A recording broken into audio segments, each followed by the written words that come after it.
Wellfire AGH 30 tahun 2019, daftar 2023. Yang ini spek ZA. Okay. So saya nak ceritakan 5 customer yang layak untuk apply loan kereta ni. Siapa nak beli cash pun boleh, tapi dengar video ni sampai ke hujung, nanti saya bagi tahu harga dia. Okay. So mari kita dengar siapa 5 customer yang layak untuk dapatkan loan kereta untuk Wellfire ni.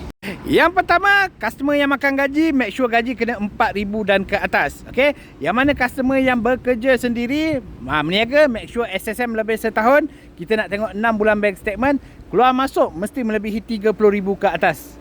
Yang kedua, make sure nama clear, bebas daripada segala masalah-masalah sitos. Okay. So kalau ada masalah PTPTN ataupun barang-barang elektrik yang kecil-kecil, boleh adjust, ataupun telco, tak ada masalah. Yang ketiga, nak buat gabung gaji suami isteri, tak ada masalah. Make sure gaji suami isteri kalau gabungkan, dua-dua tu melebihi 4,500 dan ke atas. Okay. Yang keempat, yang mana ada declare dengan LHDN, lebih mudah untuk dapatkan loan untuk Wellfire ni. Yang kelima, yang mana nak beli secara tunai, harga 150,000 sahaja sebelum OTR, sebelum on the road. Okay. So siapa yang nak beli secara tunai boleh dapat. Yang kelima, yang mana nak beli secara tunai, harga 150,000 sahaja sebelum on the road.